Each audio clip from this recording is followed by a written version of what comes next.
take a look at the brown movie.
I think we've been uploading some papers on the Twitter page. So in case you haven't been able to access that, I think I'll just give you the link of one of them right now. Maybe after this class, you can have it as a homework or something.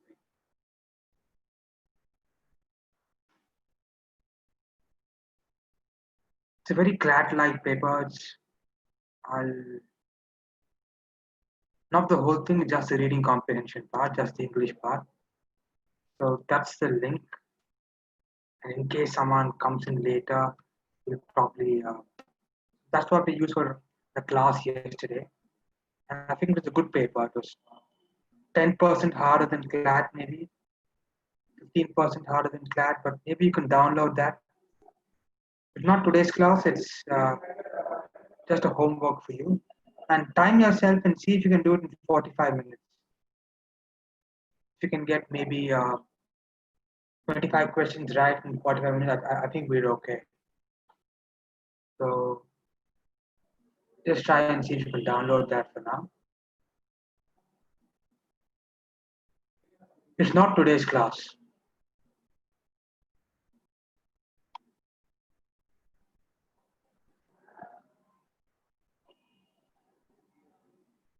Can you access it? I think, Risha, I think you got it with you already.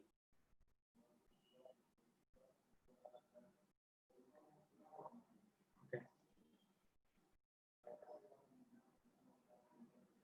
Am I audible? Can you hear me?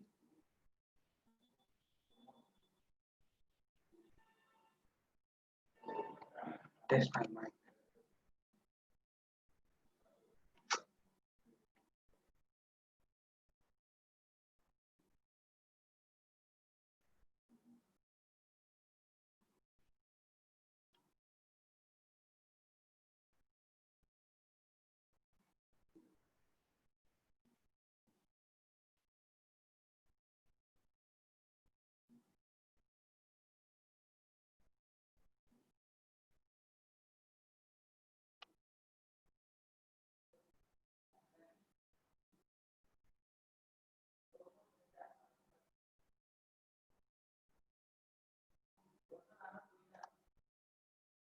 Okay, there aren't many participants today. It may be because they got college or something.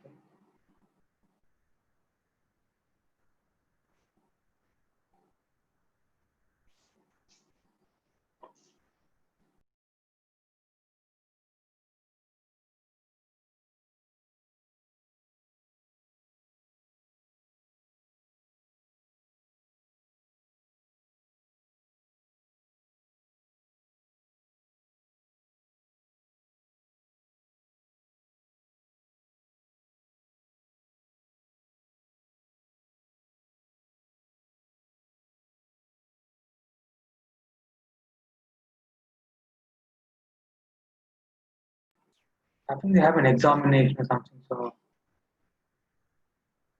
I think we'll start in exactly 2 minutes.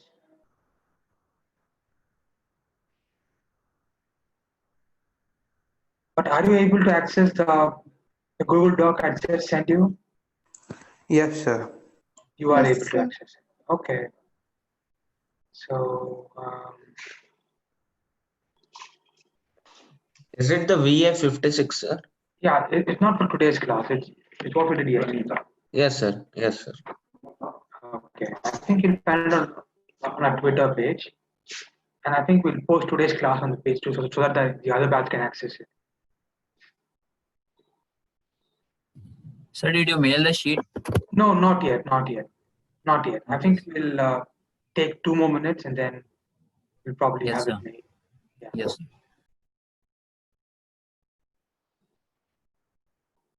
Today's class is it's easier than last class. It's easier than VA-56, but it's I think on par with CLAT. So we'll just see. Okay, so we have 11 people. I suppose we'll just give it another 2 minutes.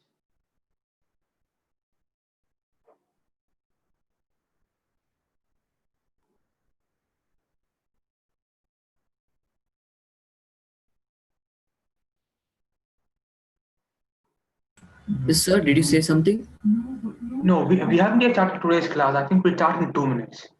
Okay, sir. Okay, fine. Okay, sure. We'll start in 2 minutes. I think they have an examination today, so the strength is going to be less, I suppose.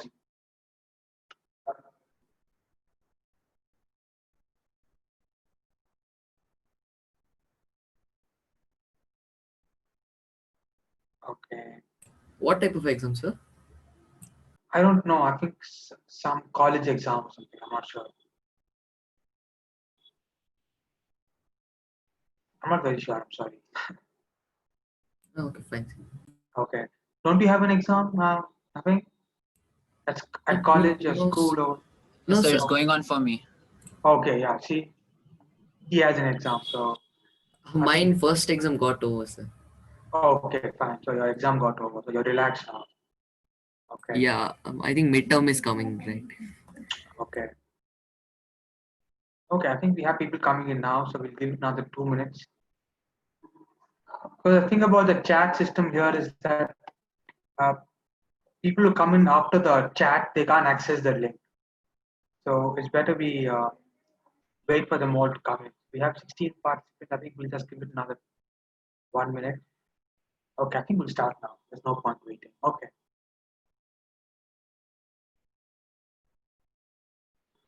Okay. I think it's 16 now. Okay, 18. I think we'll start. Okay, fine. I'll just send you the link for today's class. Okay. See if you are able to access it.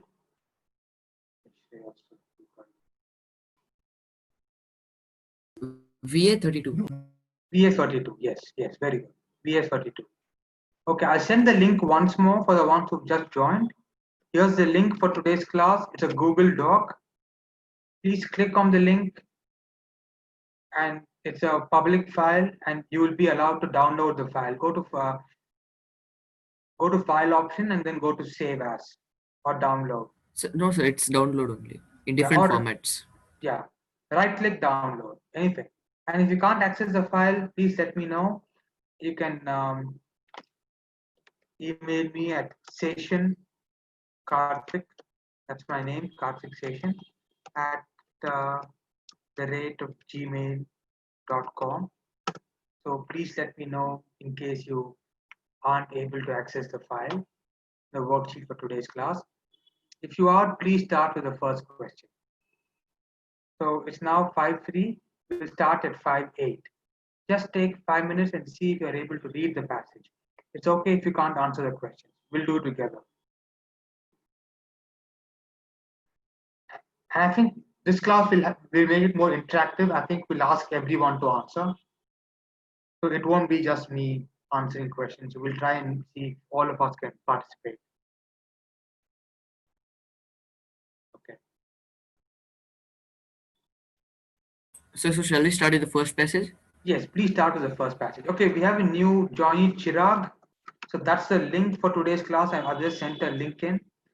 Please let me know if you aren't able to access it. So that's the worksheet for today's class. If you can't access it, please email me. I think you'll find my email there too.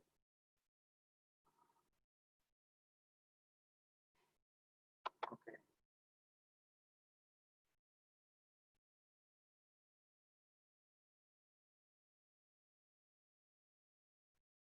Okay.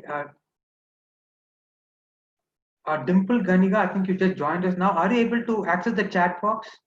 Do you find some links there, or do you not find any link there?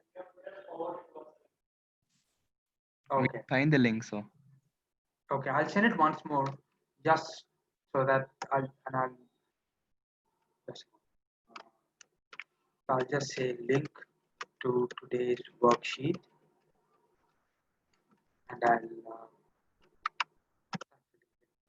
yeah. So please see if you're able to access that. So that's the worksheet for today's class. Please start with the first question. At 5:10, we'll start with the first question.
So what does PETIT mean? Like PETIT.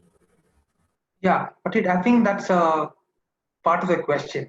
So I think you'll be able to find out later. I think just try to, from the context in which it's used. See, Okay, sir. just look at the context. They say the warmest, beariest hug.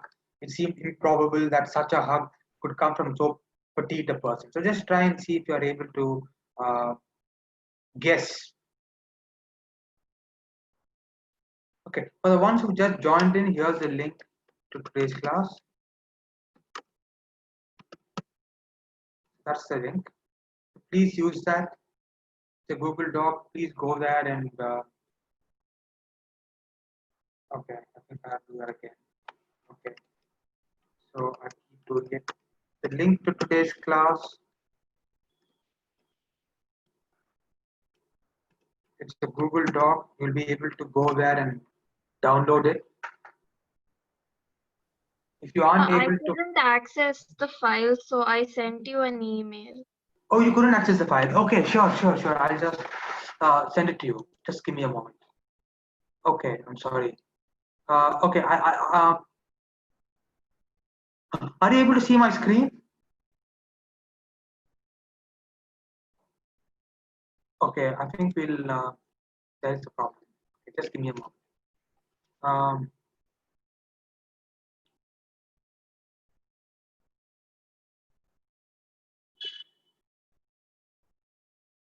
okay, we have new people joining in, so that's Aniket here. So that's a link for today's class. Please use that to access. I haven't received an email. I'll just try refreshing, but okay, see, it's SESHANKARTIK at the rate of G. So Oh, now I downloaded it, so you don't have to send it. okay, Got fine. Yeah. Great. Okay, fine. Okay.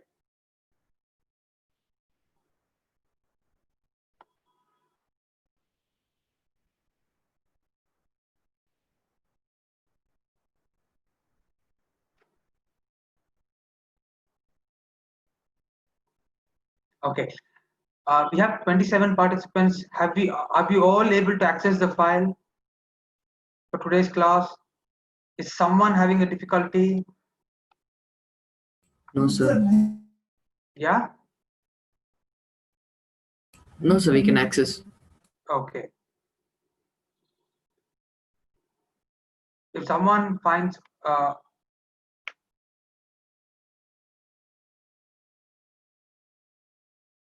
okay.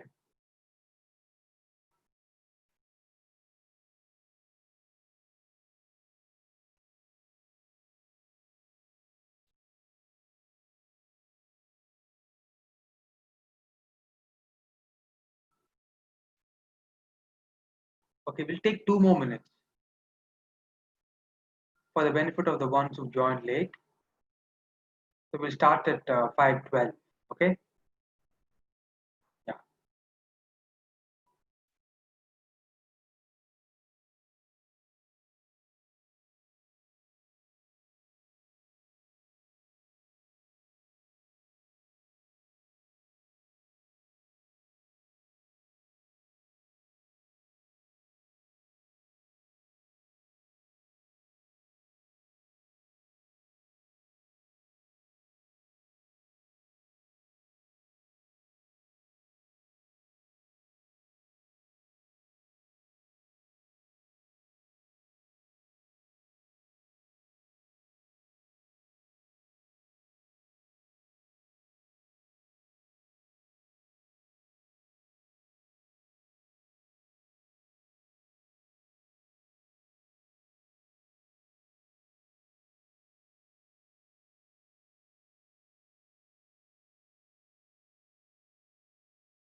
We'll now start with the first question.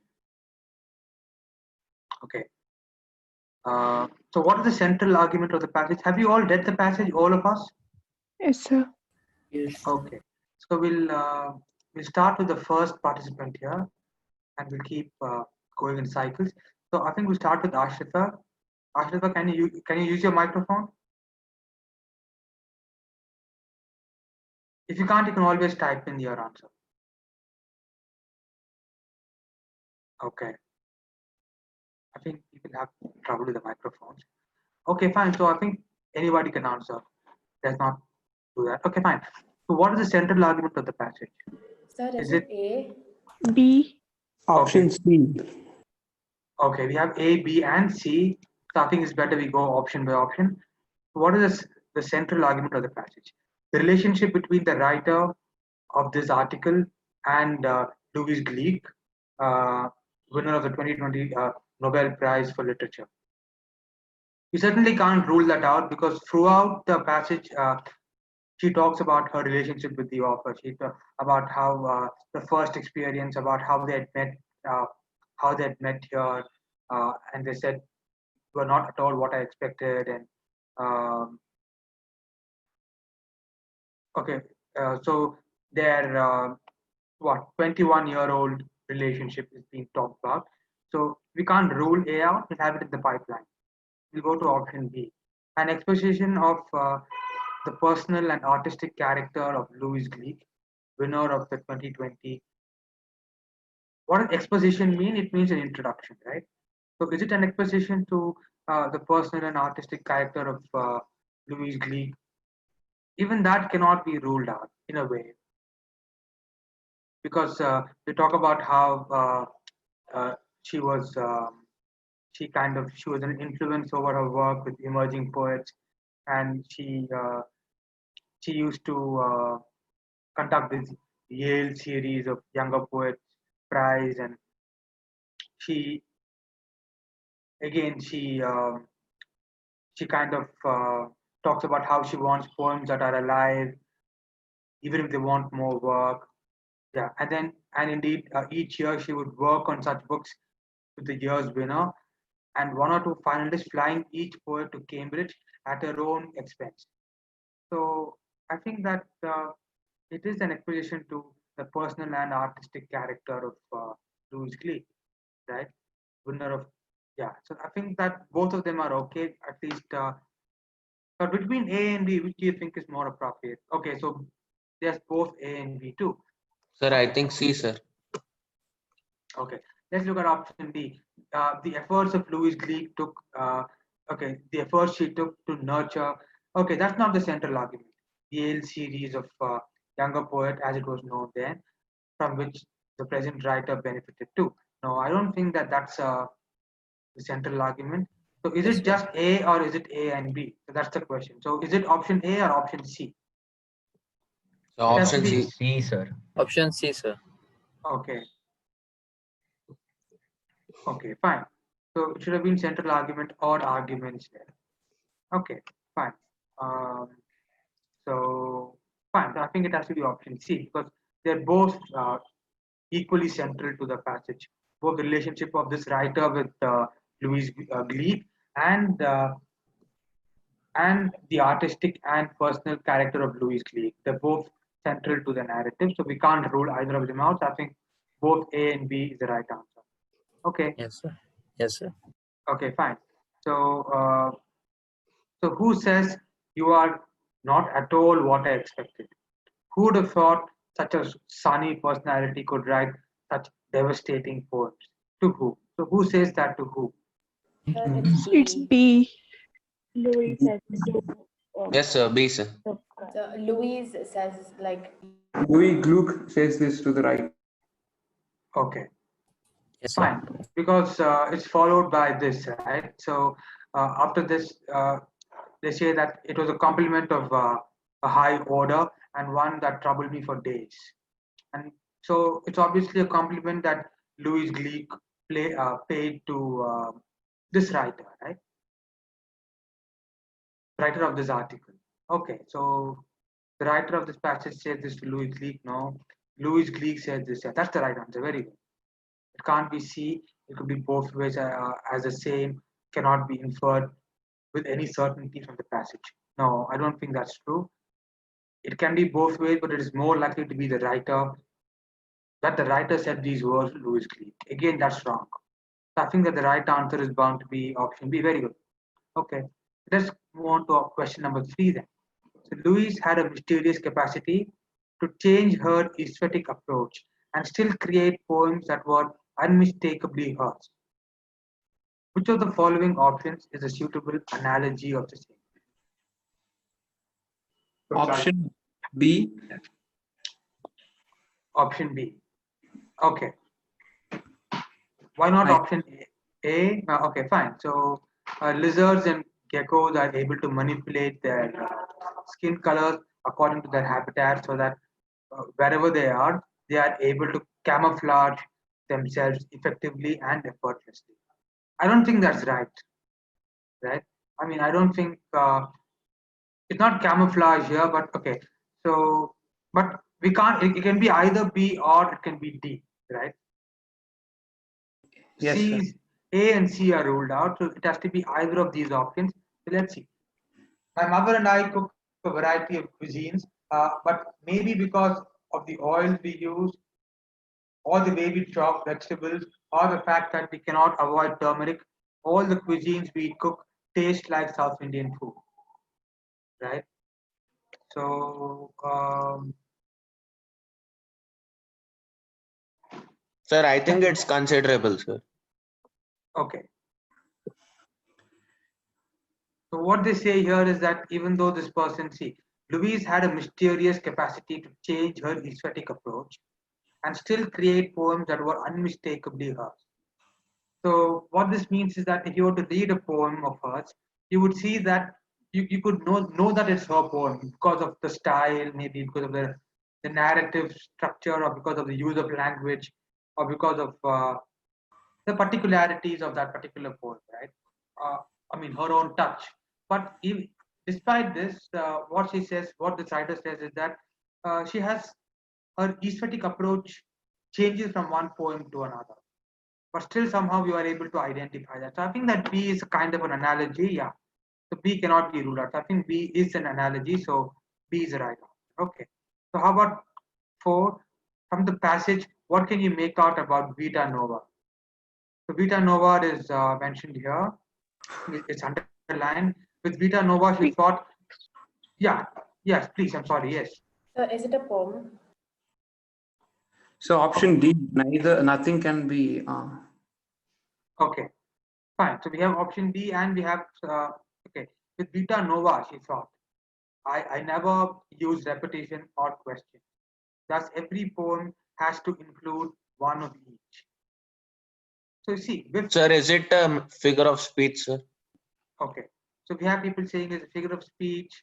We have people saying Nothing can be made out of certain. that it's a poem, and we have people saying it's option D. So we have A, C, and D at the moment. Let's see.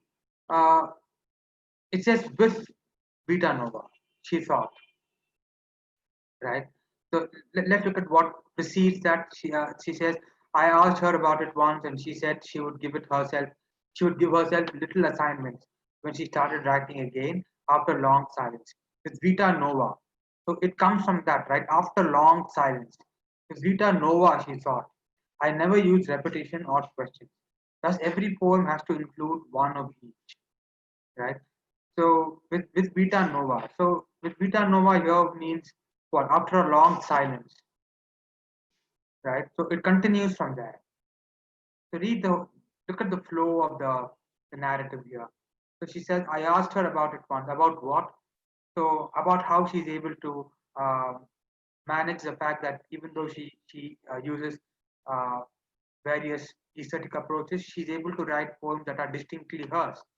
So she had, and then she says, I asked her about it once, and she said she would give herself little assignments when she started writing again after long silences. With Vita Nova, she thought, I never use repetition or questions. Thus, every poem has to include one of each. Yeah. So with Vita Nova means something after a long silence, right? So it is probably a figure of speech here. It is a metaphor. So vita nova literally means with new life, right? So la vita nova or la vita nova. Nova is yeah. So not nova, nova. It means with new life, with new life or new vigor. I think it's not hard. Vita is life. That's where you get the word vitamin from, life. And nova, all of us know that nova means new, right? So, so vita nova literally means new life, right? So with new life, so that is a metaphor. It is a figure of speech. So I think that the right answer is option C. Sir, sorry to interrupt, but what was the first and second answer? Oh, for this question, is it? Yes, sir. Okay, fine. So the first question is what is central argument? I think both A and B are okay. Okay, And the sir. second question, who says this? I think is option B. Louise Gleek says it to. Okay, you have a chat. Okay. Uh, do I have to write any of this down? Oh no, no, you don't have to take anything down at all. It's all recorded, and in case you aren't able to follow it, the whole thing will be uploaded on your dashboard, and you will be able to access it once more. Thank you for asking. There's no need to take notes. You can just sit back and relax. Okay, yeah. The question number 2, the answer is option B. And Yeah, question okay, number sir. From 3, third, I got. yeah, for you're with us. Very good. Okay. So question number 5. In the context in which it is not issued but used, I'm sorry, in which it is used, what is the nearest synonym of the word petite? I think that's a question that Amit All had of asked. the above, Sir, sir. is All it of D? you. Sir, scrawny, C. Hmm. Sir, I C. think you must be a little careful. Just look at it. See, scrawny and weak are both negative adjectives, right? Scrawny means so thin that the person seems as though he or she is going to fall apart. They're very weak and see of a person unattractively thin and bony, right? I think I'll just stop sharing and I'll just share my Google page. See, it means scrawny means unattractively thin and bony. So it's a negative word, right? So I don't think that here the context is negative. So I would say that the right answer here, weak again is negative, scrawny is negative. I think that's slight. Slight is thin and sleek, elegant in that kind of a fashion, right? Elegant. So I think slight is a more appropriate answer because it's more. I think that's the context. They say here that but petite means small, small frame, but not weak, small. Excuse me, Somebody sir. who has a small frame. Yeah. So, but how do More we like know that slight means it is attractive or elegant, sir? Slight, when you say someone is slight, I think the meaning is somebody who's thin and thin and slender would be. Yes. yeah, small in degree, but of a person, see, not sturdy, thin or slender or slender, right? So slight is not just you know slight temperature kind of slight. Slight, when you use slight to talk about somebody's personality, it means that this person is uh, thin, right? Thin and slender and elegant. Okay. So now let's go on to question number 2. Take 5 minutes. It's now 5:26. At 5:31, we'll resume. Just read the whole thing, and then we'll start answering the questions.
So what is unfathomable?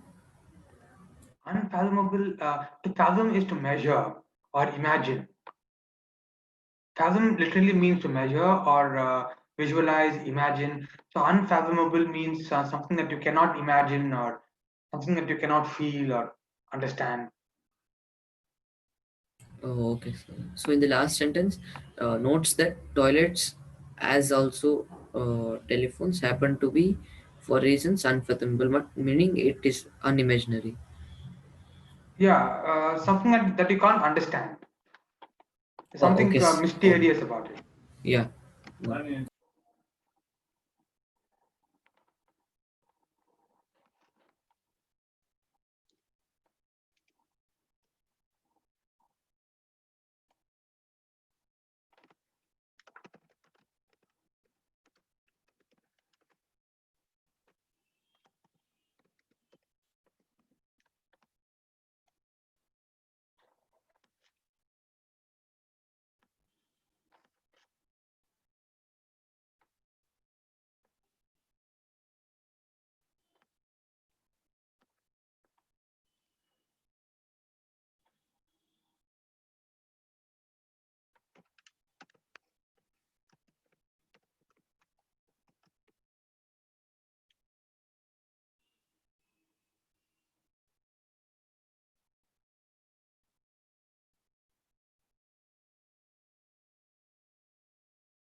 Okay, I think we'll start. So, question number 6. What is the central argument of the passage? I think it's quite simple, right? It's very. All of them. No, we must be very careful. Is it the So, use of telephone by B. Vladimir? Sir, B. Very good, very good. Yes, sir. Yeah, that just Nabokov's thing is just an example, right? His short story is only an example. It's not the central argument. The use of telephone by various writers as a literary metaphor for the uncanny. What does uncanny mean? Something that is not very straightforward, mysterious, unfathomable. Okay.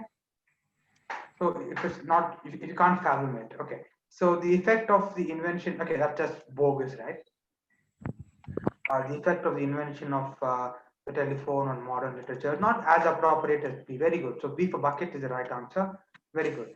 Question number 7. What aspect of the telephone made it so attractive to writers of the 20th century? Sir, A, It's sir. A. A. Okay, let's see. C. Option. So C. why can't it be C? Option So we C. have. So we have people saying A and we have people saying C. Let's see. Let's have a look. C, sir. Okay, let's see. Okay, so the fact that it was a source of great suspense, great drama, the noise of the world breaking into a silent room. I think that is very appropriate. So this aspect certainly seems to have okay. The fact that it destabilized and exposed uh, to forces unseen, it had a sinister quality. It became the object uh, through which fate came calling. Hmm. So why C and not A, or for that matter, why not B?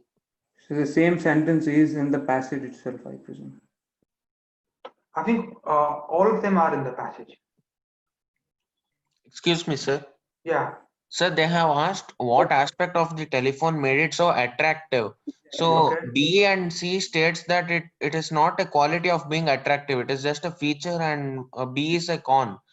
So A is the quality which which makes the authors attractive towards the telephone. No, by attractive, what they mean here is not just pleasant or whatever. What they mean is that there's more scope for creating drama, and drama is not necessarily pleasant, right? So, I mean, if, for them, if you can destabilize, that's a good thing. They want to be able to destabilize the audience, so that's a good thing. So that's okay.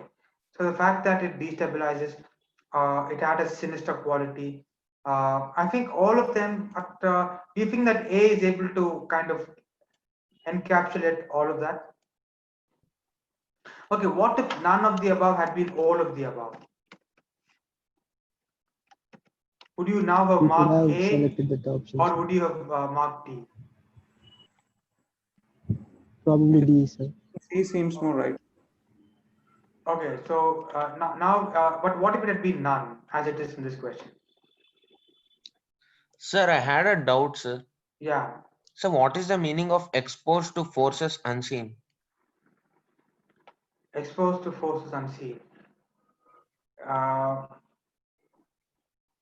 it means you don't know what's happening on the other side, right? So this is in 1959, the 20th century, where most conversations happened face to face, not like the kind of class we're having now, where you don't even know how I look, right? Yes, sir. Whereas back then, they had strong interpersonal relationships. So for them, talking on the mobile on a telephone would have seemed to be a very strange experience, almost as strange as a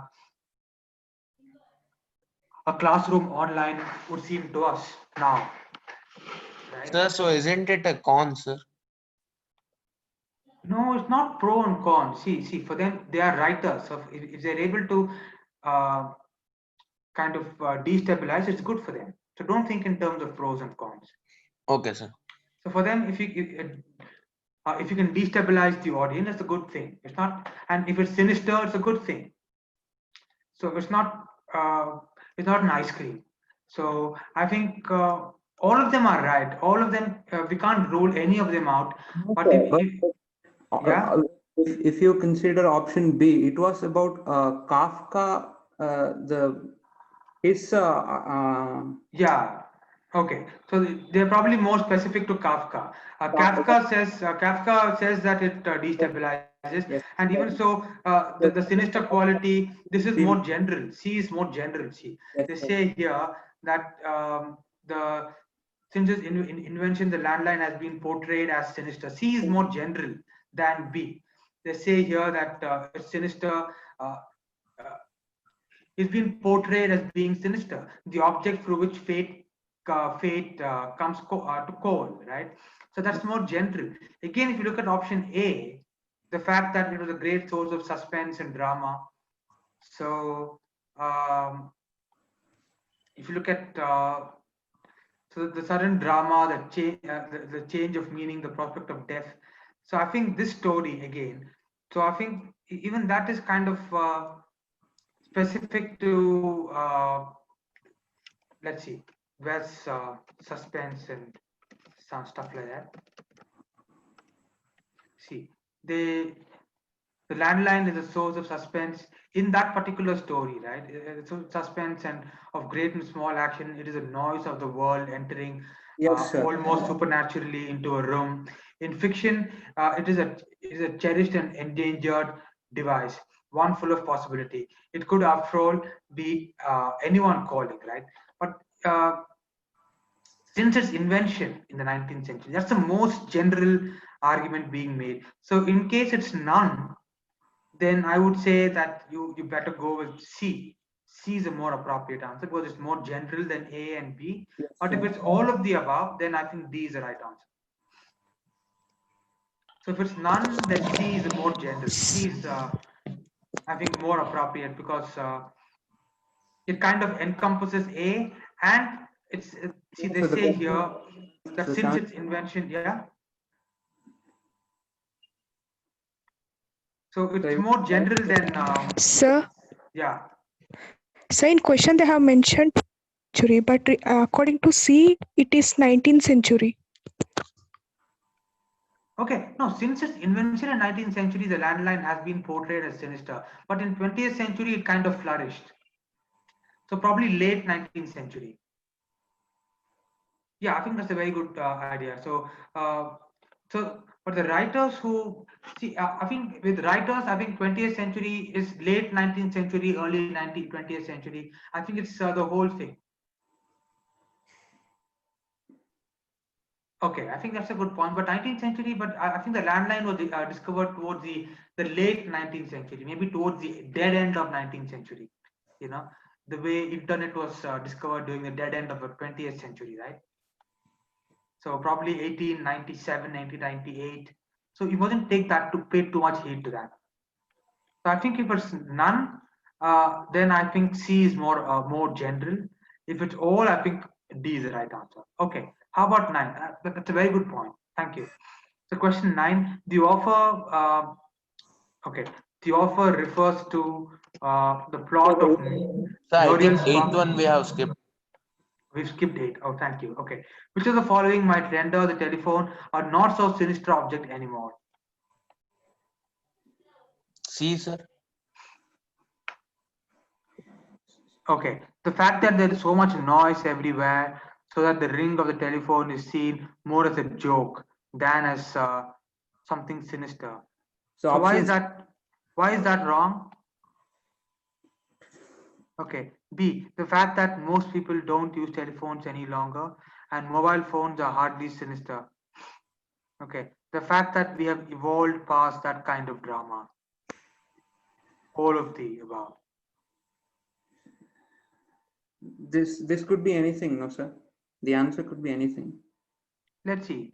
The fact that people don't use telephones any longer, and so what's the question? Which of the following might render the telephone a not so sinister object anymore?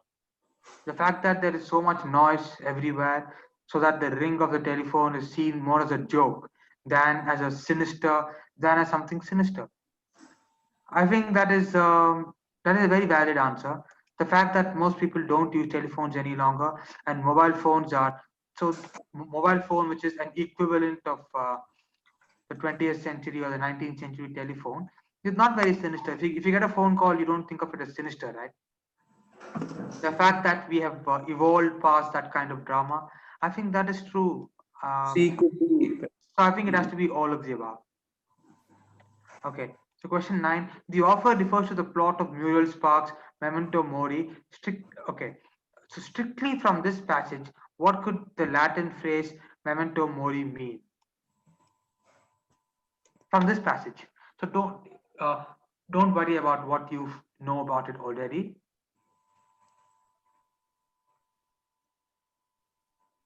The meaning of Memento Mori is remember that you will die. The meaning of Memento Mori is remember that you will die, but the same cannot be made out from this passage. The meaning of Memento Mori is remember me, but the same cannot be made out from this passage. None of these. So what could an answer be? D, sir. none. D? B, Yes. sir. I guess it's B. B for bucket? Yes, sir. Because in the passage there's something like remember that you must die. Okay, must and will are just different modal verbs, right? So, but the question says strictly from this passage. So D, I think. So from this passage, so what can you say? See, the plot, it says that it's propelled by various characters receiving a phone call from a mysterious source, never revealed. And it says, remember, you must die. Yes, sir. Is it God? Is it a third? Is it the third volume of insert? Okay, so is it God? That's why that part ends.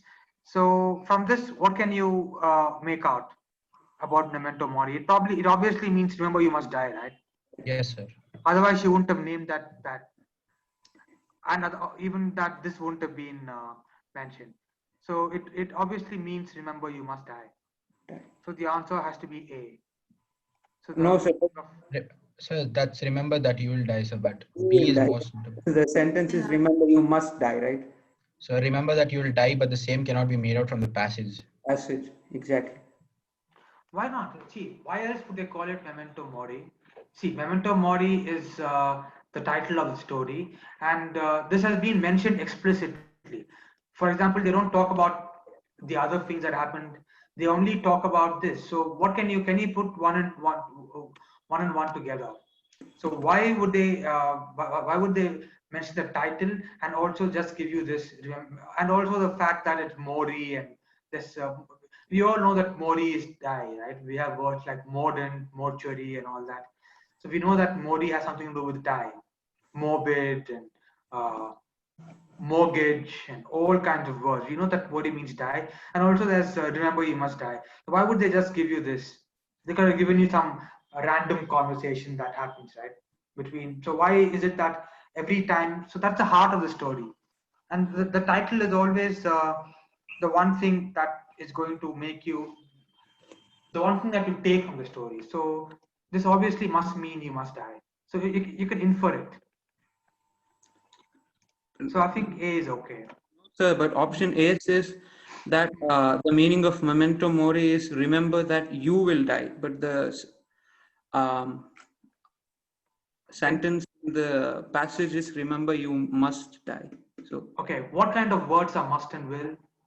They're just two different modal verbs, right? Do not worry about that. Oh. Just look at the larger pattern. Okay, fine. So let's go on to option 10.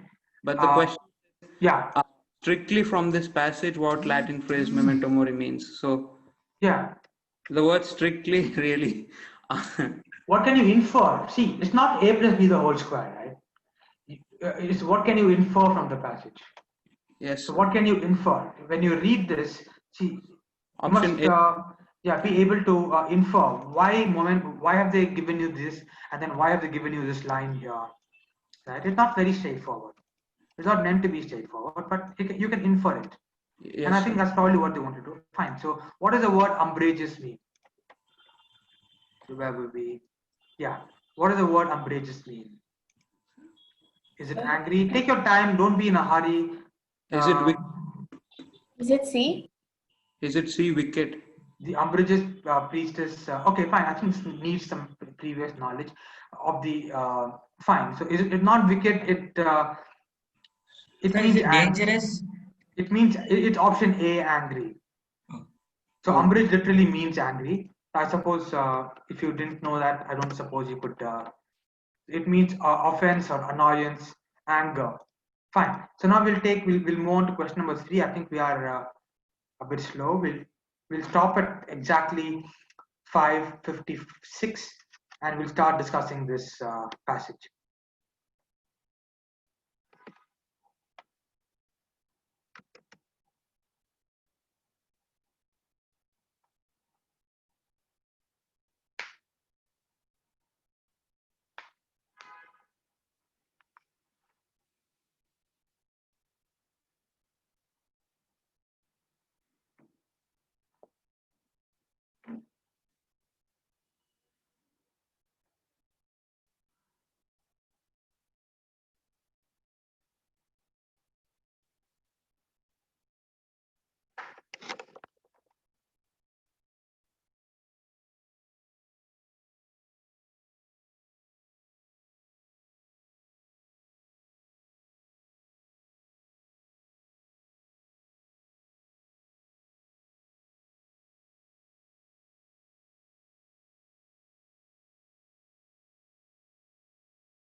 Okay, we'll start with the first question then. What can you infer about from the passage about the motives of the BBC presenter who referred to Bernardine Evaristo as another writer? So, what could be the answer for that? Is A. it option A, the presenter must have been a great admirer of Margaret Atwood, or option B, the presenter must have forgotten the name of the another presenter, that is Evaristo, or option C, the presenter must have had racist intentions, or option D, the presenter must have had male chauvinistic intentions. So, what could be the answer? A. So A. A. So why can't it be C? Yes, sir. C. I think C is more. I think it's clearly C, right? Yes, See, sir. Yeah. Because Yes, sir. the yes, sir. See, the whole idea here is that what can you infer from this passage? This person, this writer, Evaristo is a black person, a black woman, and Atwood is a white woman, right? And they both won the Man Booker Prize. Both Bernardine Evaristo and Margaret Atwood have together won the prize. And now the media responds, and then the Guardian says that the Booker judges batted both ways, and that's kind of sparked a controversy. There's people saying things like, "What do you mean by batted both ways? Do you mean that you gave it to Atwood for the quality of a book, and you gave it to Evaristo just to tick the boxes of mandatory multiculturalism? You know, is that what you mean by batted both ways?" That's what this person, this writer Priyamvada Gopal says. And then to make matters worse, months after the win, a BBC presenter referred to Evaristo as another writer. He said the Man Booker 2019 was shared by Margaret Atwood, whose name he remembered, and another writer. So that doesn't mean that he likes Atwood, right? It's just that he doesn't want to even mention her name. So this resulted in yet another Twitter storm, right? There was more protest. So Yeah. he probably just forgot her name, or he didn't even bother to Like he remember intentionally her. didn't mention. Yeah, it may have been intentional, or it may have been that he didn't even bother to find out, right? Sir, but we And can't tell he forgot, sir, because he is a BBC reporter. yeah, number one is a BBC reporter, and number two, it's a very prestigious prize, right? Yes, sir. It's one of Europe's most prestigious prize. So we cannot just say that it was casual or whatever. So option C is the only logical answer, but A is quite wrong, and B, the presenter must have forgotten the name. Even that is not really true. So I think C is the most appropriate answer. Very good. So let's move on to option question number 12. Which of the following is the writer of this passage most likely to agree with?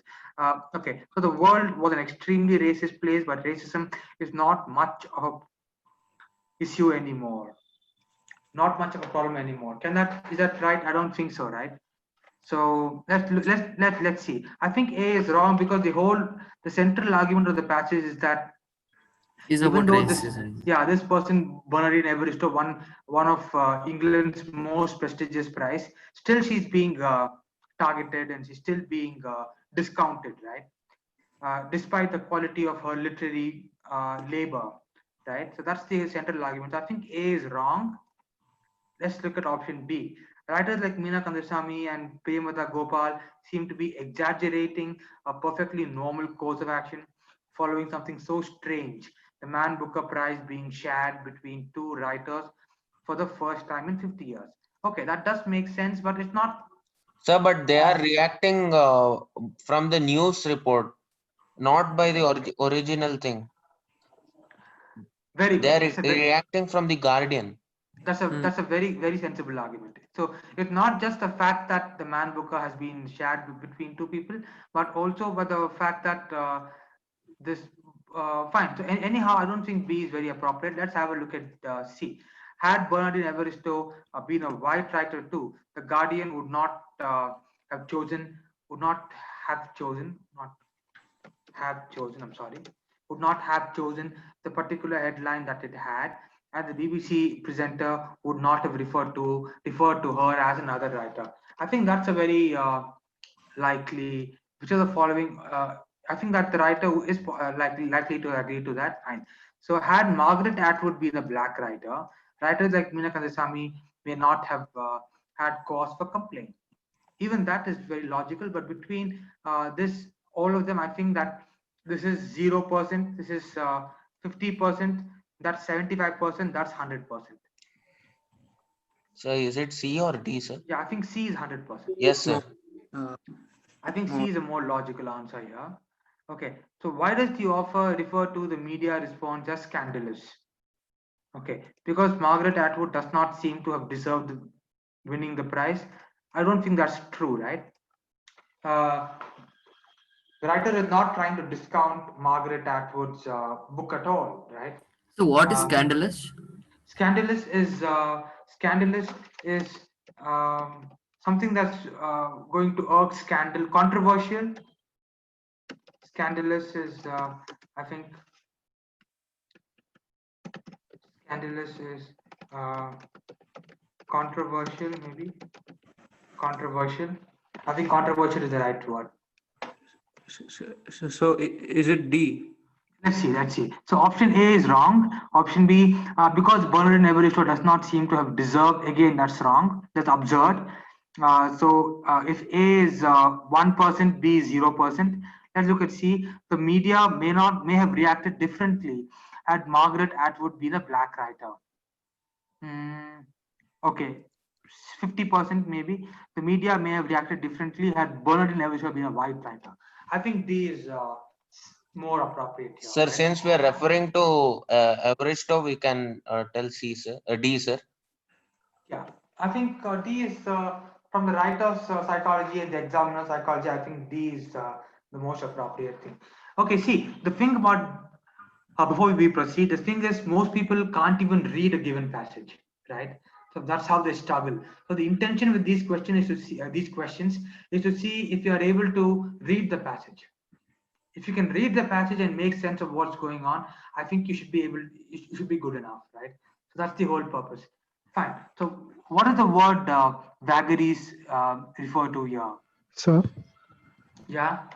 can you tell the answer for the 12th one, sir? I had internet problem. I couldn't listen. Oh, sure. I'm sorry. 12 is where were we? Yeah, 12 is I think C. Okay, sir. Thank you. Sure, please don't mention. Okay. Son, 13th one. 13 is D for dog. Thank you. Okay, sure. 14.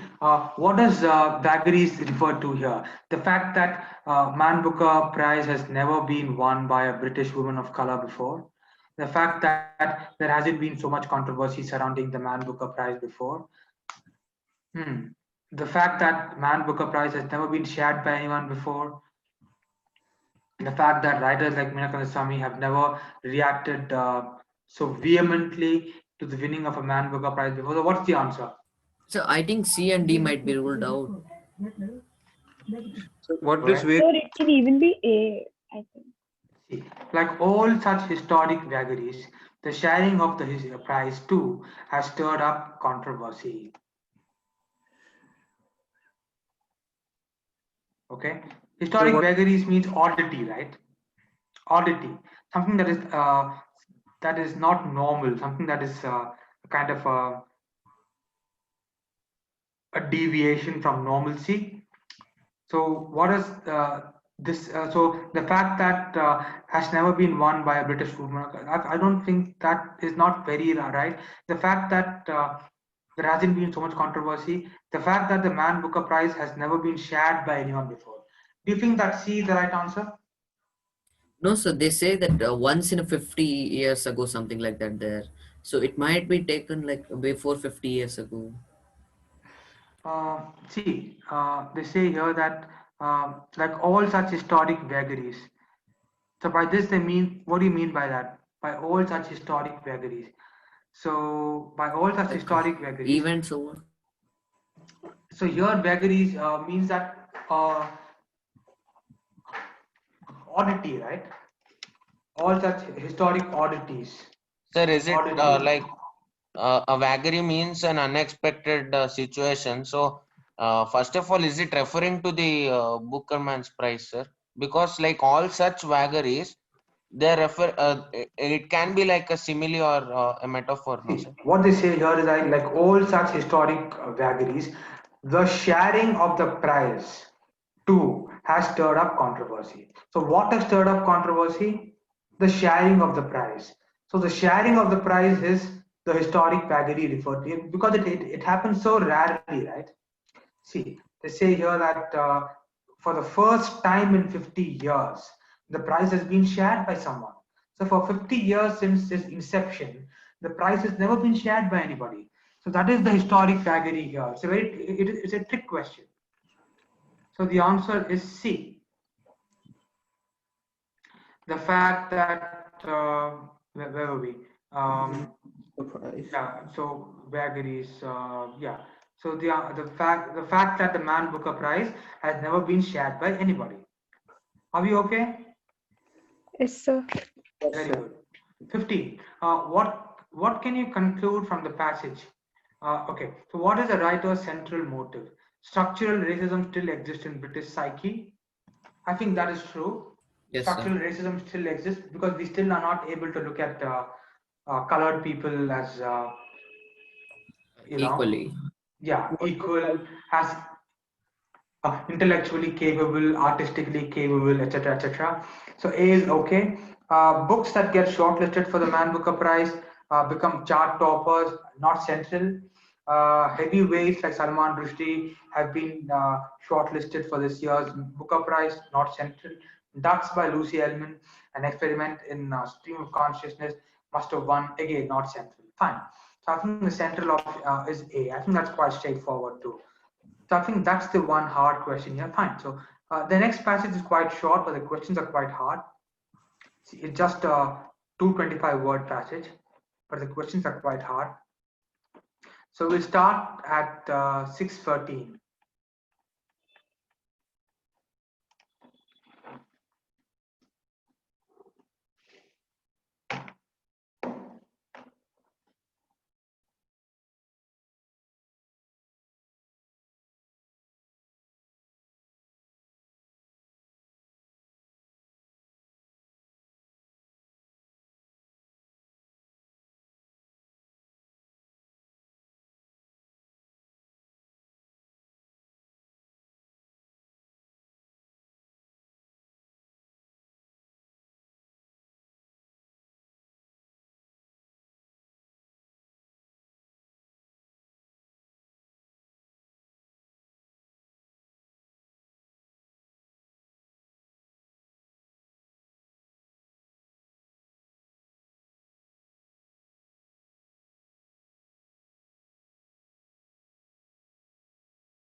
Sir, I'm not understanding the passage.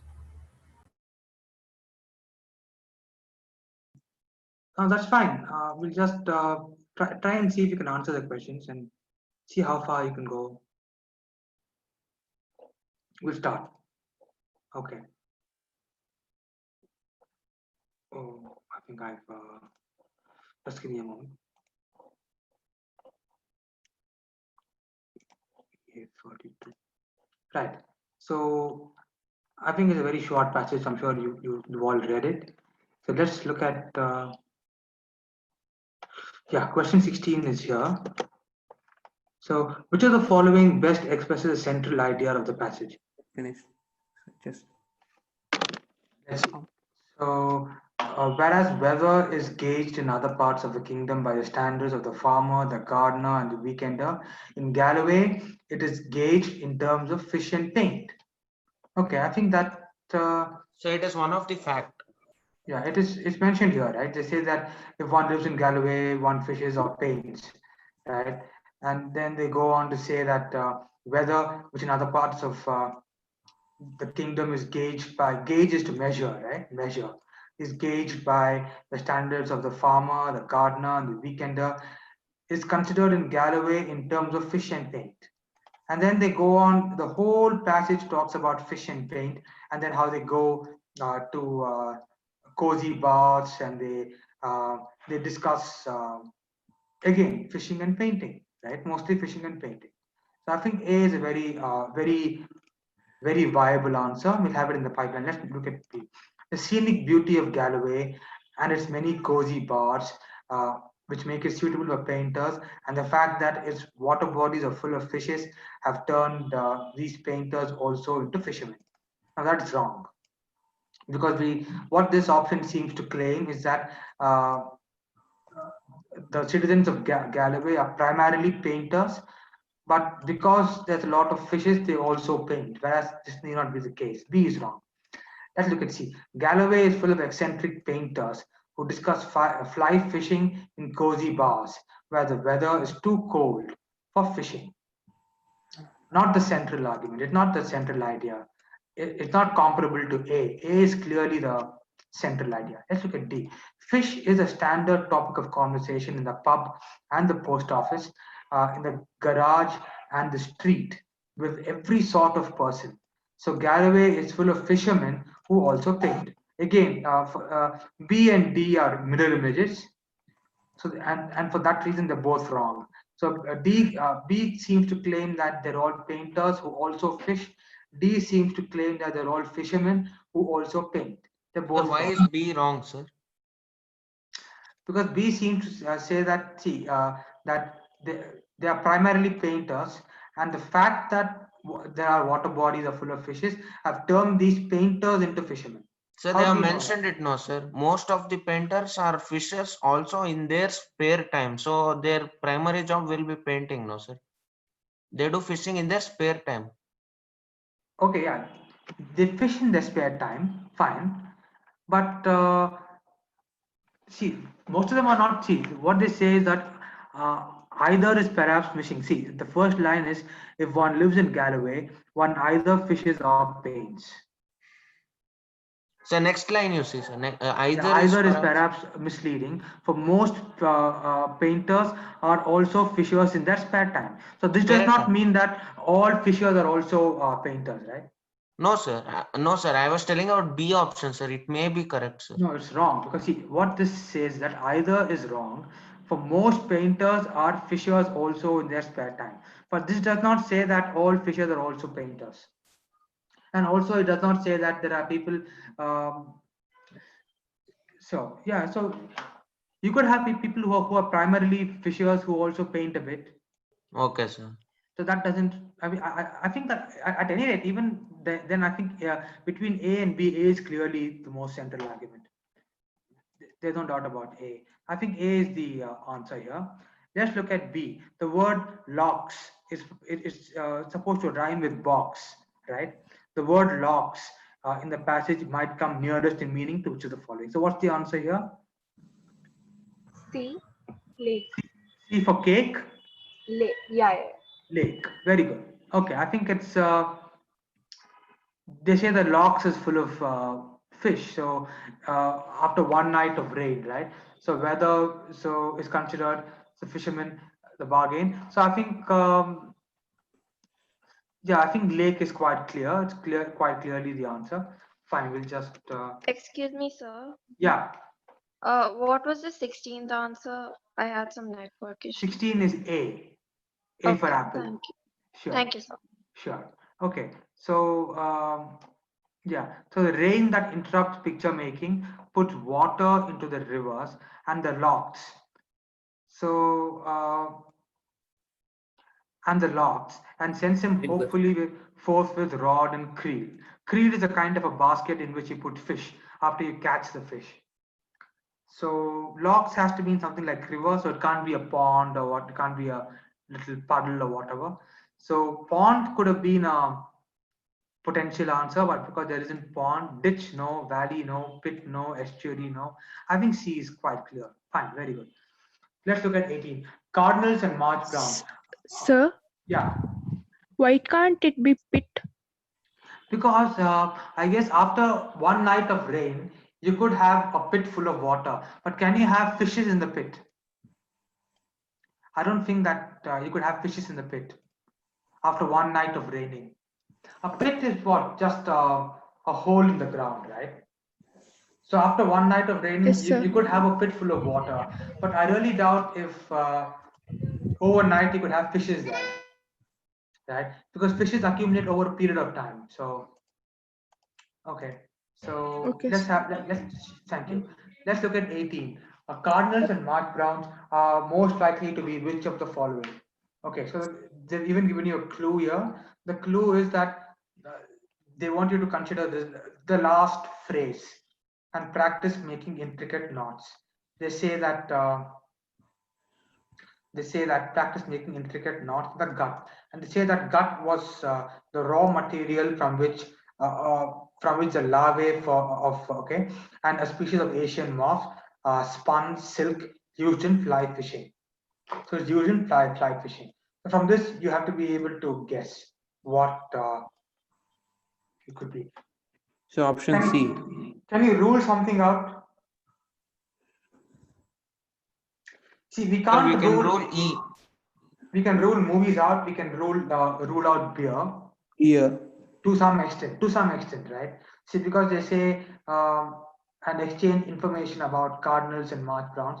Now, it's not very likely that people exchange information about beer. So I suppose we can kind of rule that out.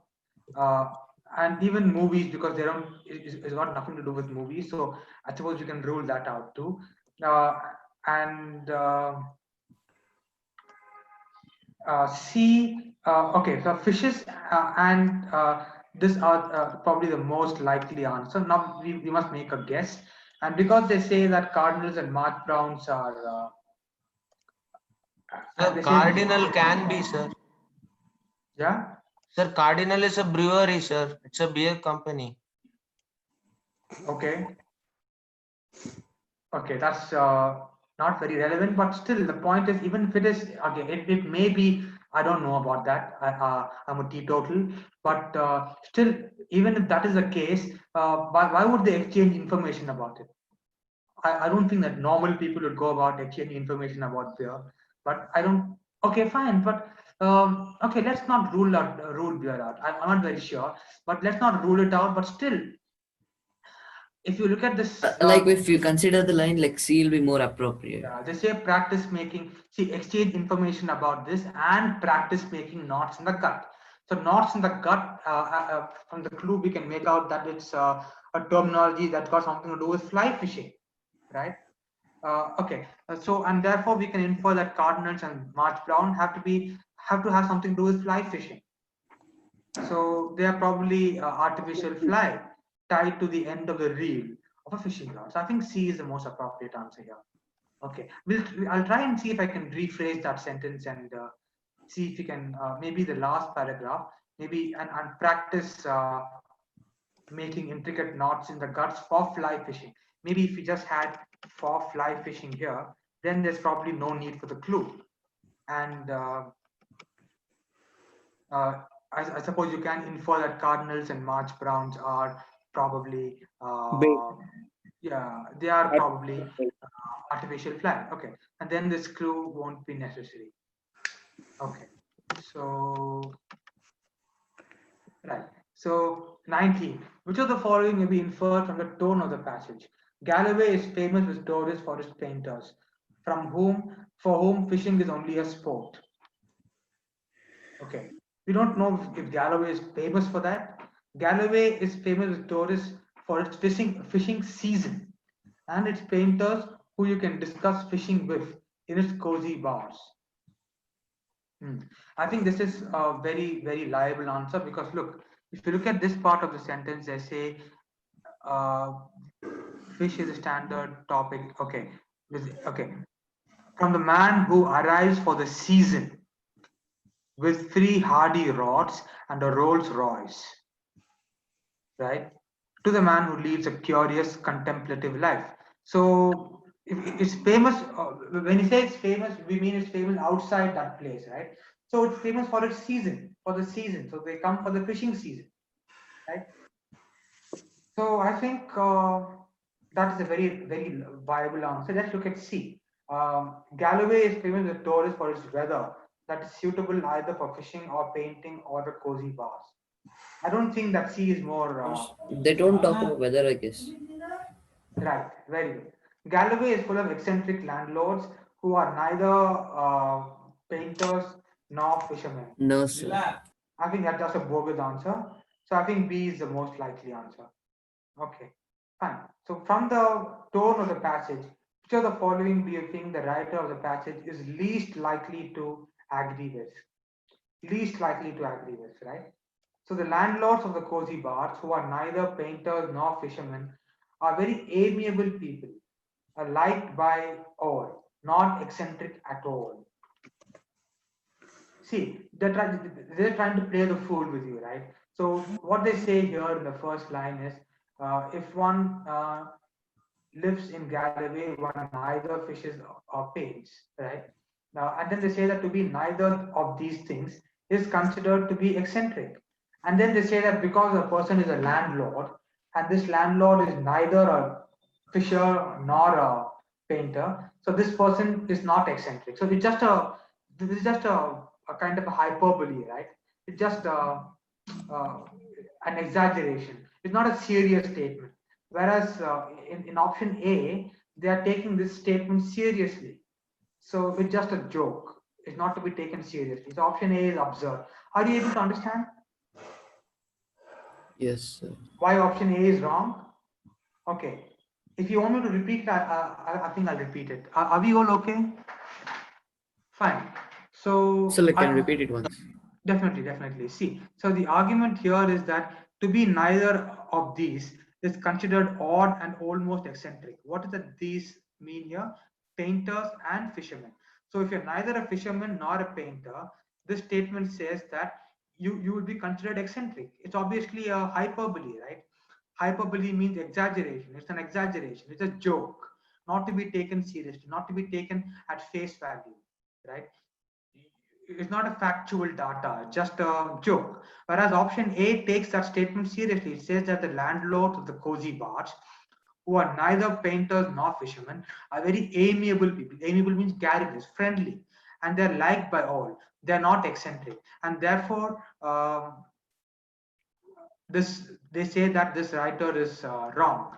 And just imagine you went and told this to the writer. Would this? And I think that the writer would just laughed at you, right? They would have just said, no, it is a joke. Don't take it seriously. Let's look at B.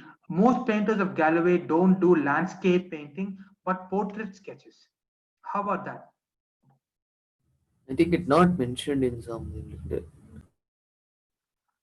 More than that, see, will it kind of completely crumble the argument? See, what does portrait sketches mean? Portrait means Like the one portrait sketches is something like making vertically. no, it means a portrait of you, a portrait of a person. It's indoor, right? So portrait sketches means indoor, whereas the whole argument here is that painting is done outdoor. Fish. Yeah. It's done outdoor, which is why when it rains, they go to their bars and they talk about fishing. And the next day, and also when it's not good for fishing, they do their painting. And when it's not good for painting, they do their fishing. So the whole argument rests upon the fact that painting is an outdoor activity, not an indoor activity, right? So the central argument here, I mean, the whole assumption upon which the whole passage here is grounded is the fact that fishing is an outdoor activity, not an indoor activity. Now, portrait sketching is an indoor activity, right? So if most painters of Galloway don't do landscape but portrait, then where is the argument of when, see, whether, okay, so has the best bargain. See, for the weather that is too bright for the trout, deluges his hills. It kind of deluges his hills and his seas with floods of radiant color. How does this? How is this going to affect a portrait painter? If most painters are portrait, which means if most of them are indoors, then this has nothing to do with them, right? They'll probably be in a bar even on bright days. It's got nothing to do with them. So the whole argument is founded on the basic assumption that most of the painters are landscape painters, not portrait painters, and therefore this is what the writer is going to least agree with. I think this is a very viable answer. Fine. So there are gardeners and farmers and weekenders too in Galloway. I think that just again, it's just like option A.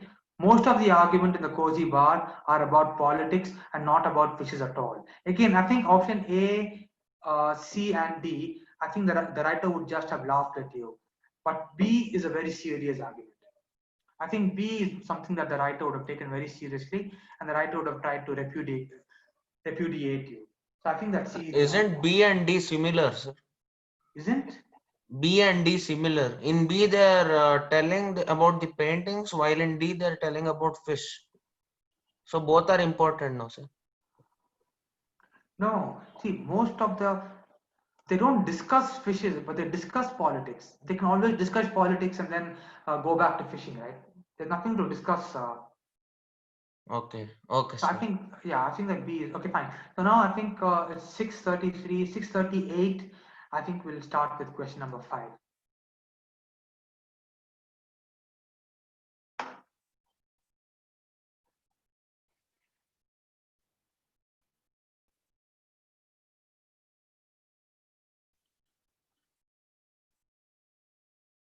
Or do you want a break and we'll just do a jumble of sentence kind of a question? Just give me a moment. I think we'll. Yeah, sir, we can do that. I think we'll just have a very short break. I think you should be very exhausted now.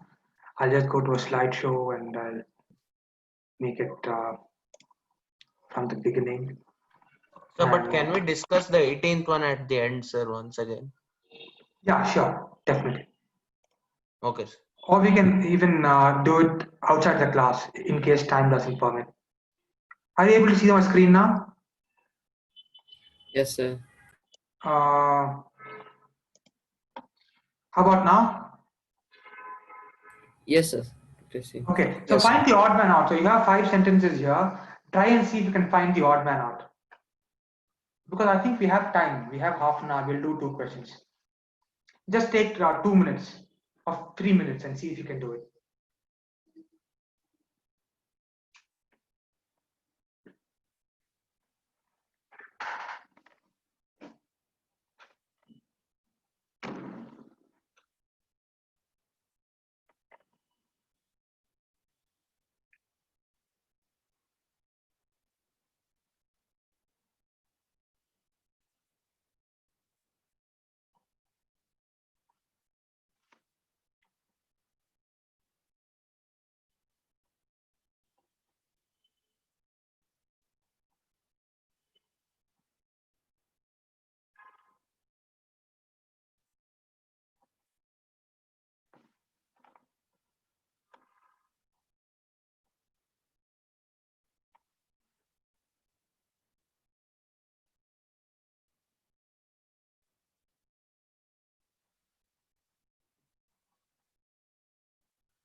Okay, any answers?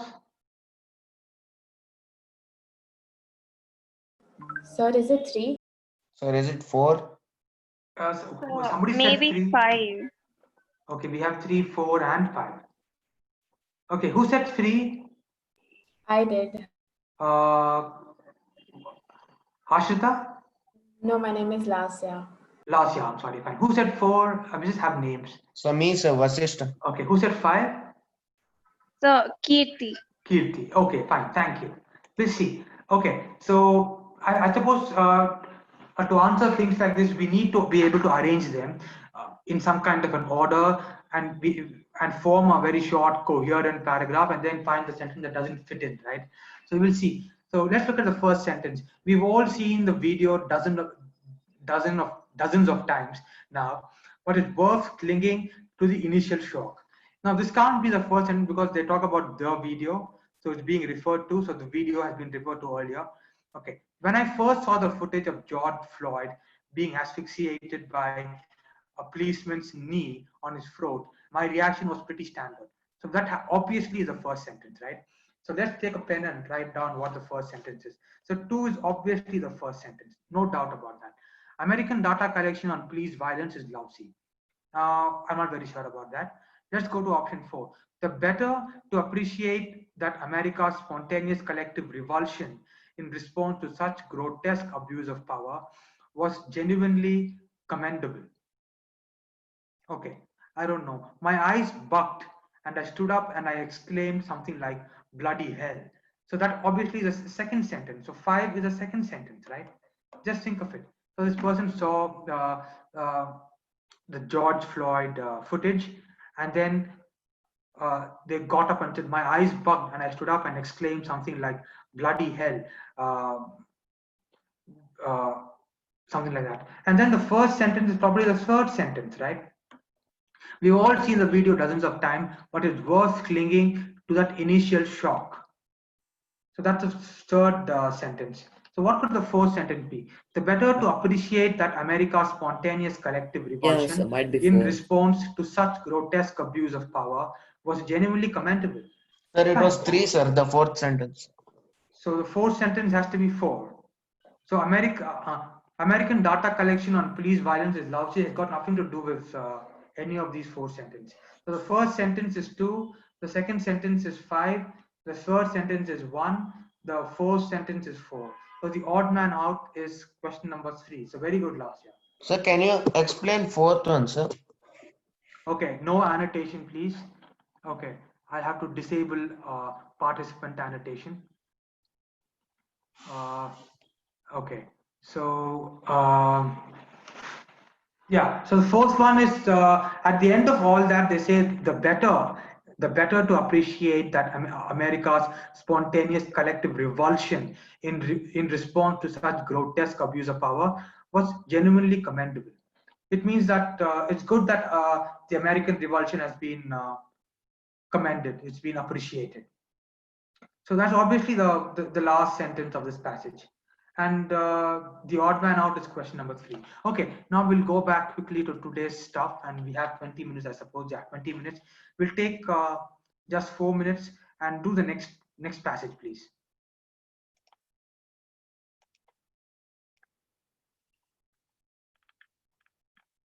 So that's question number 5.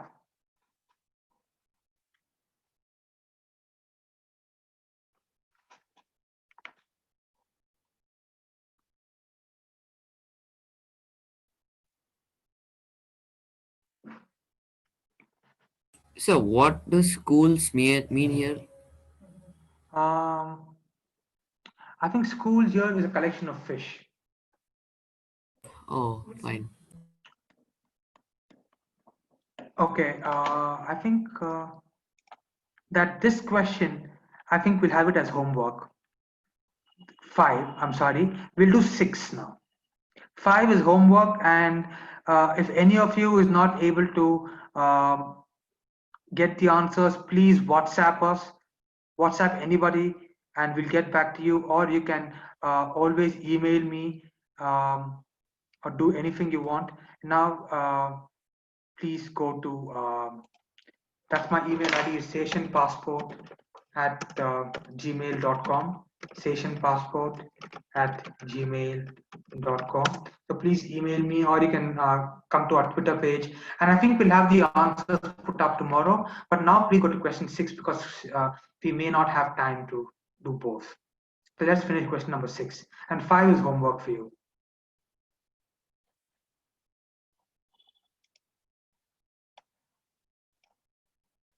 So take 5 minutes or 6 minutes. Okay, 7 minutes, and at 6:48, 6:50 will receive. Okay, take 8 minutes, 6:50 will receive.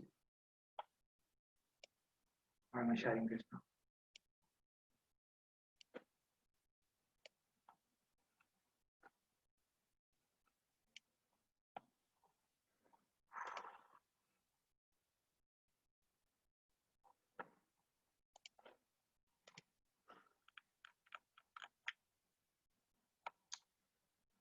But please solve that question. Please solve question number 5.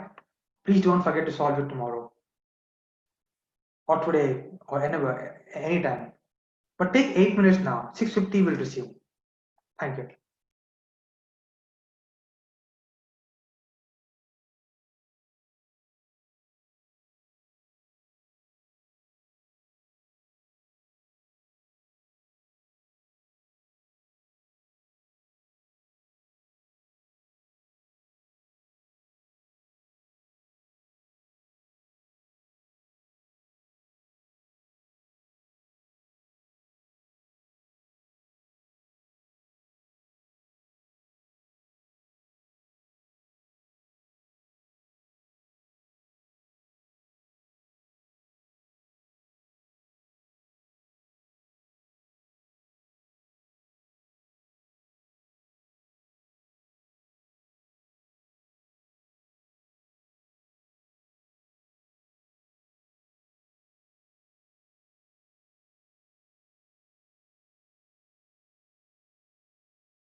Done, sir.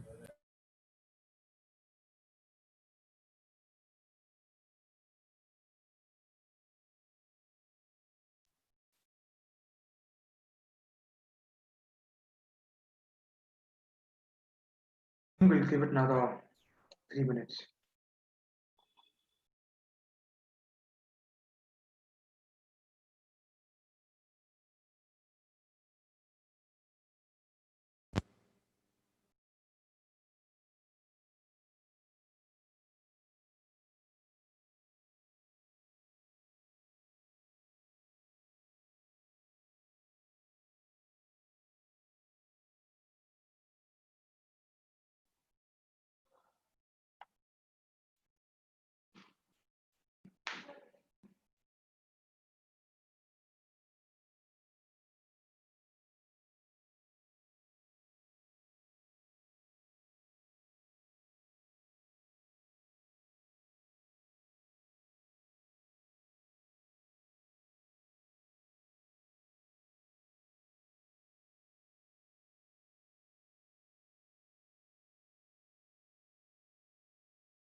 Sir, in actual class, I just started out like in if we do physical classes, how do you share the document? We give you handouts, printouts, Oh, like to have in every class. every class, yes. Oh, We should do that. In physical classes, we'd give you printouts. So we'd print, suppose there are 25 students, we'd print the whole thing out. oh, like there are different batches of first PUC and only. Yeah, first PUC, we have one batch, and then we have people who are yet to give that second PUC examination, you know. So see, if you will give your exam when 2022, right? Yes, sir. I think this batch is a mixed batch. Yeah, that's a mixed batch. Okay, fine. So I think that then there's a batch that gives it next year, and then I'm not sure. They have two batches. Okay, so we'll start with 26. So why cannot the Delhi High Court carry on with MJ Akbar's defamation case against journalist Priya Ramni I that think it it's had been, B. let's see, that it had been conducting for the last 2 years? Because the case was filed against MJ Akbar, because the case was filed by MJ Akbar. I think they say here that they received some kind of a summon that says that not by them, right? It says that additional chief metropolitan magistrate, somebody, on Tuesday told both parties that as per a circular from uh, February 2018, the court can only hear cases filed against MPs or MLAs and not by them. Right? Whereas here, the case has been filed by him, not against him. and so it was filed by him, and he is a Rajya Sabha MP. I think B is the right answer. Okay. Now you must spot the true sentence. So sentence 1 says that Priya Ramani accused Akbar only after the hash Me Too proliferated in India. Is that right? Yes, that's right. Very good. That is right, right? So she had written an article in Vogue about harassment, sexual harassment happening in workplace, but she didn't mention Akbar. She only mentioned Akbar after the hash Me Too became more prevalent, etc., etc. Very good. So 1 is right. How about 2? Priya Ramani accused MJ Akbar of sexual harassment in an article written for the Vogue magazine. How about that? That's wrong. She Very didn't good. mention him. Very good. She didn't mention Akbar then. Option 3, MJ Akbar is an MP of the Bharatiya Janata Party. Is that true? Yeah. Yes, sir. Yes, Even sir. that can be implied. So what can be implied? That first and 3 are correct. First But and 3. there is no option for first and 3. Right. I think that should have been 1. I'm sorry. Okay. Okay. Priya Ramani had admired. Okay, hold on. Priya Ramani had admired MJ Akbar's journalism before. No, sir, it was Rebecca John. No, you must see. Hard work is not exclusive of MJ. She quoted Ramani as saying. So this is what Ramani says, not the lawyer. Sir, Ramani's lawyer. She quoted Ramani as saying this. Okay. So the lawyer quoted Ramani as saying this. So she says that it was Ramani who says that, Priya Ramani who says that she had admired him as a journalist. So 4, 2 is, so I think the answer should be 1, 3, and 4. 1, 3, and 4 are okay. So I should have added 3 to that. Hey, hold on. See, it says MJ Akbar is an MP of the Bharatiya Janata Party. He's not an MP, right? He is a former MP. Yeah. Yeah, see, he quit. See, he remains, though he had quit as a union minister. Sir, he is an MP. Yeah, he quit as a union minister, so he's still an MP, right? He quit as a union minister. Fine. So after a whole of, but he's still. Sir, if he quits as a union minister, like he'll not be a member of parliament, right? He quits as a. I don't know, but they say that he remains as an MP probably, but he's probably a former BJP minister. Sir, he quitted as a union minister, but he's still an MP in the Rajya Sabha. Yeah, he's still an MP in the Rajya Sabha. So we can't tell. Which probably means that he's still fine. So which probably means that he is. I thought that once you quit being a union minister, you also quit being a member of a certain party. So I thought I had 1 and 4 in mind. Okay, fine. So if this had been minister, maybe, yeah, fine. So as it, I think it's 1 and 4. Okay, fine. 1 and 4. Or 1, 3, and 4. Okay, 1, 3, and 4. Fine, it doesn't matter. I think we'll just change that. Thanks for letting me know. I think we'll just change that before we update it for today's class. Okay, 1, 3, and 4. So 28. From this passage, what can you make out about the hash Me Too movement? From this passage, not from your understanding of the word. So it was a movement where women accused their colleagues of sexual harassment. Can't be ruled out.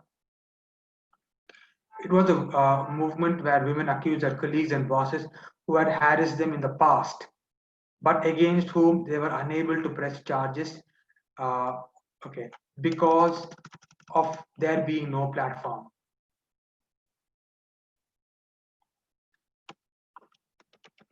Sir, we can consider that, sir. No, sir. The platform was there, but they didn't go against them. There was no platform. It was see, if you look at this, if you look at the Vogue article that she wrote, she talks about silence in workplaces, right? So that's what the Vogue article was all about. It was all about uh, she identified Akbar only during later, but she wrote in the article. So the whole thing became prevalent later, but not there was no platform. It was probably taken for granted. So it was a movement that took off on Twitter. How about that?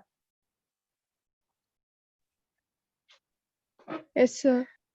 Very good. Even that can be inferred, right? Because they say that her tweets had tarnished the reputation he built through his work.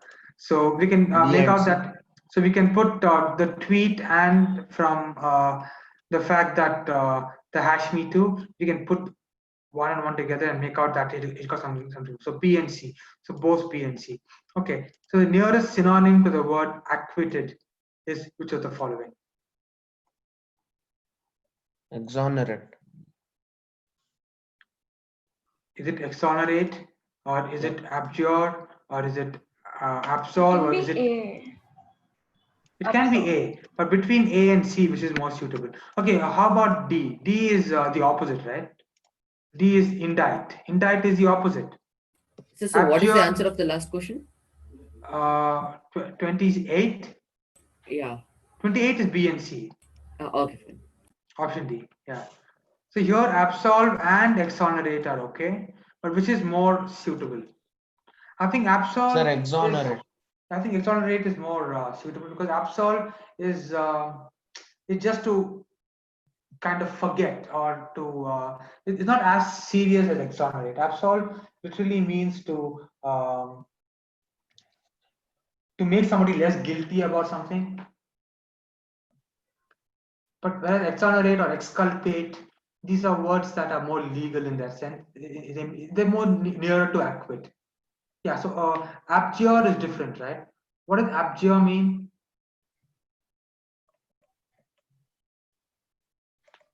I think we did.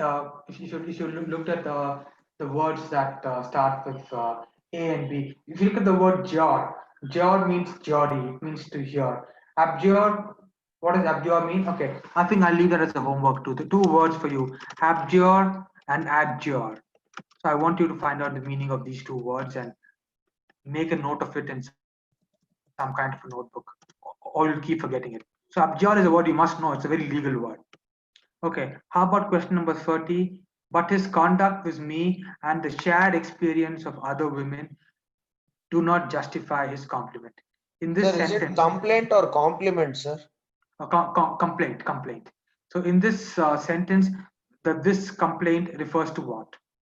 Sir, but shouldn't it be a compliment, sir?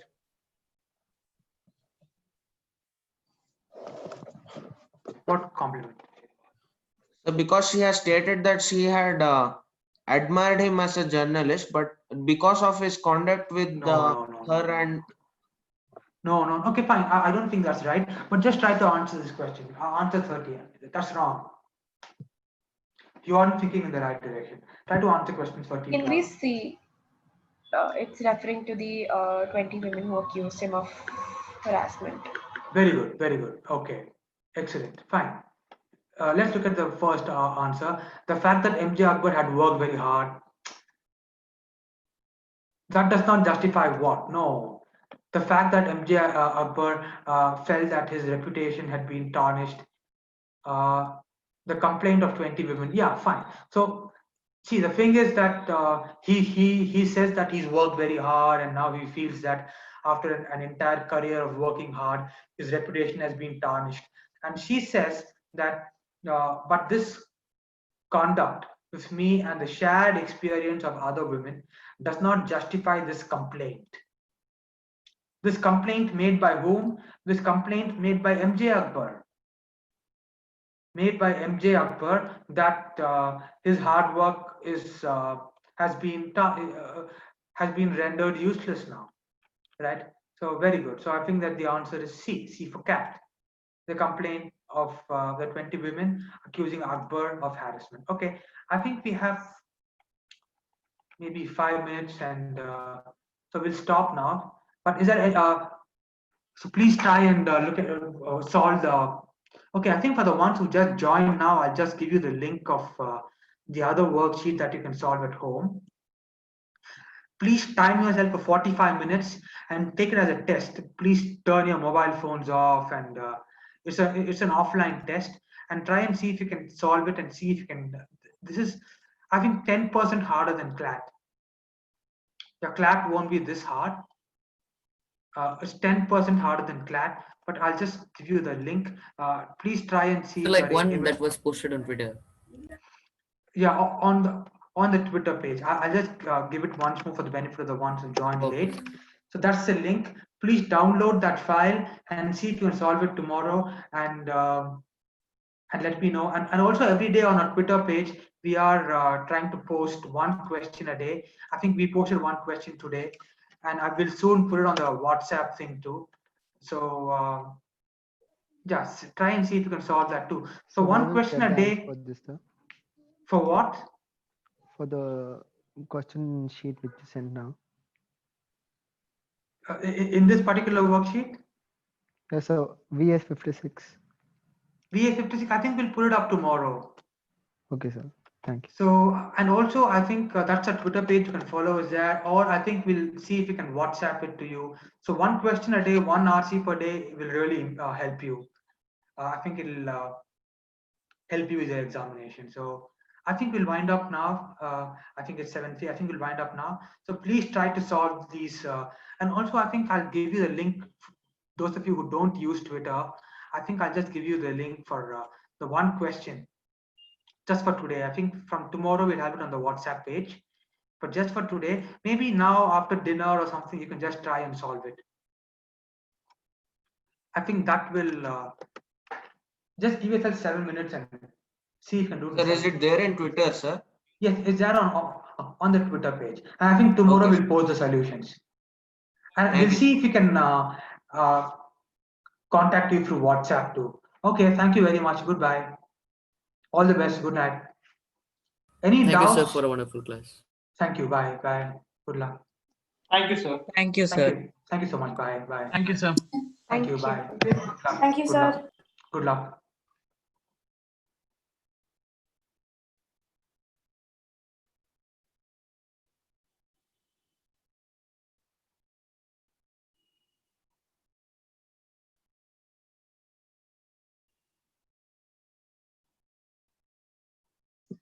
So is the class over, sir?